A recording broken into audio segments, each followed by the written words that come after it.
Awal mula episod 15, Umi Khalis menelefon Mamah Emir yang bernama Farishah. Farishah terkejut, dia sama sekali tak tahu apa-apa tentang anaknya. Emir mahu berkahwin dengan Sairah pun Farishah tidak tahu. Apatah lagi yang dia mahu bercerai dengan Khalis. Farishah pun akan jumpa dengan Emir untuk menyelesaikan perkara ini. Di dalam pejabat, Emir akhirnya sedar dengan rencana yang sudah dirancang Khalis. Setelah semuanya sudah selesai, sekarang Khalis memfailkan perceraian dengan melibatkan peguam, ucap Emir pada kawan kerjanya.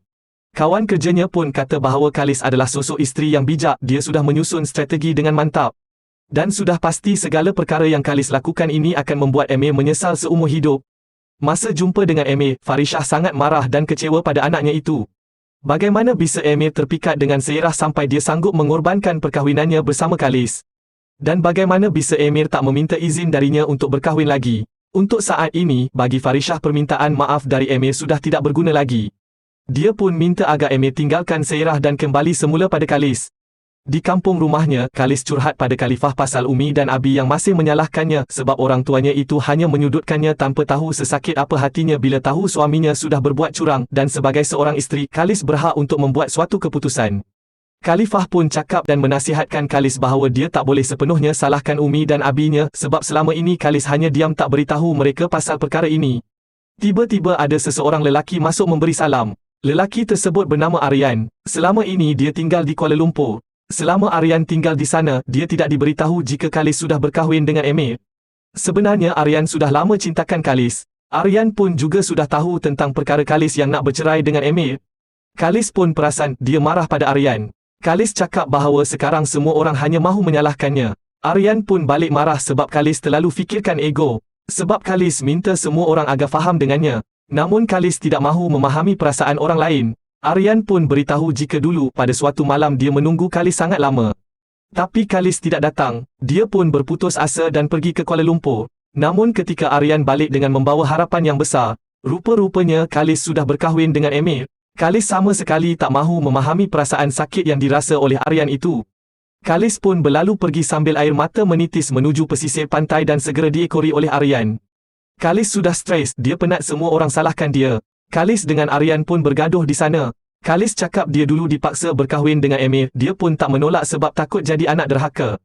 Tapi apabila dia sudah jadi kahwin, dia dicurangi. Khalis marah, adakah perkara itu masih salahnya? Aryan jawab sepatutnya Khalis harus bersyukur. Khalis tahu hukum, tapi Alis justru melanggar hukum itu. Haram bagi seorang isteri yang tidak mempercayai suaminya. Haram bagi seorang isteri yang mencari kesalahan suaminya tanpa dia berusaha untuk membetulkan kesilapan suaminya. Suami Khalis adalah seorang manusia biasa yang tak pernah terlepas daripada melakukan kesilapan. Khalis mencari kesalahan dia. Khalis menikahi dia dan Alis meninggalkan dia.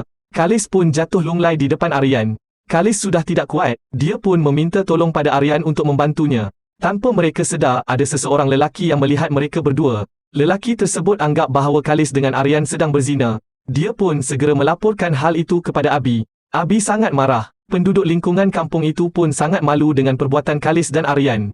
Dengan mengheret Khalis dan juga Aryan, mereka minta agar Abi beri hukuman pada mereka berdua. Bersalis jelaskan apa yang sebenarnya berlaku tadi pada Abi. Namun Abi jawab jika apapun yang sebenarnya berlaku, perbuatan Khalis itu sudah mengundang fitnah daripada orang lain. Abi pun akan menghukum mereka berdua. Namun Khalifah datang. Dia yakin bahawa Khalis dengan Aryan tak melakukan hal itu. Ini hanya salah faham. Jika memang betul apa yang dikatakan oleh orang yang melihat mereka bahawa tengah melakukan zina, maka kita sebagai manusia yang juga mempunyai dosa tak berhak untuk menghukum mereka. Mereka semua yang berada di situ pun balik. Di dalam rumah Khalifah, Khalis meyakinkan Khalifah bahawa dia dengan Aryan tak melakukan apapun. Khalis sedar dia masih isteri orang, dia tahu adab. Khalifah pun percaya dengan Khalis. Sebaik sahaja mereka berbual, Aryan pamit undur diri. Dia hendak balik ke Kuala Lumpur. Apatah lagi kata orang jika dia masih berada di kampung itu. Khalis berdiri, dia hendak mendapatkan Aryan untuk meminta maaf atas perkara ini. Namun Aryan tak mengendahkannya, dia terus berlalu. Umi menangis, memohon agar Abi tarik balik rencana untuk menghukum Khalis. Umi yakinkan Abi jika Khalis dengan Aryan tak mungkin melakukan perbuatan itu.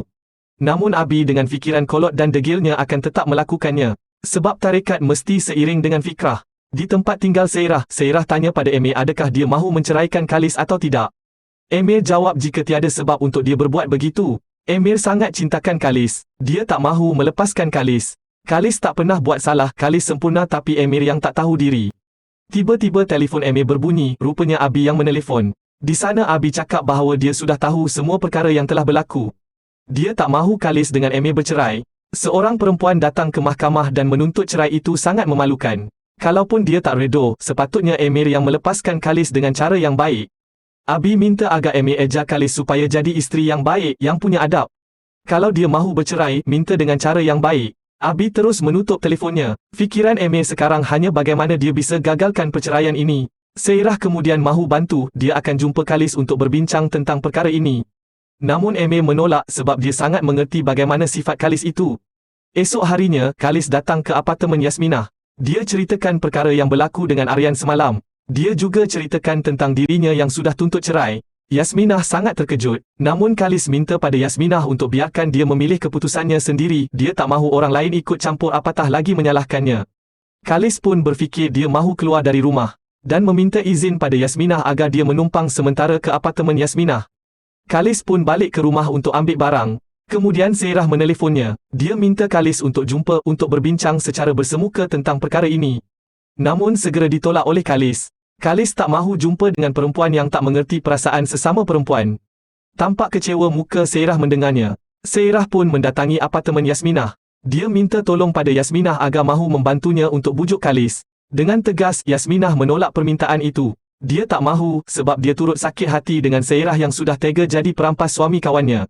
Saat mengemas pakaian ke dalam beg, Emir menghampiri Khalis. Dia betul-betul meminta maaf pada Khalis dan cuba bujuk agar dia mahu tarik balik tuntutan cerai. Namun Khalis yang sudah terlanjur penat dengan suami yang dia anggap sebagai suami munafik itu, segera menolaknya. Dia akan tetap melanjutkan tuntutan cerainya. Dia mahu melihat suaminya menderita dan menyesal sampai bila-bila.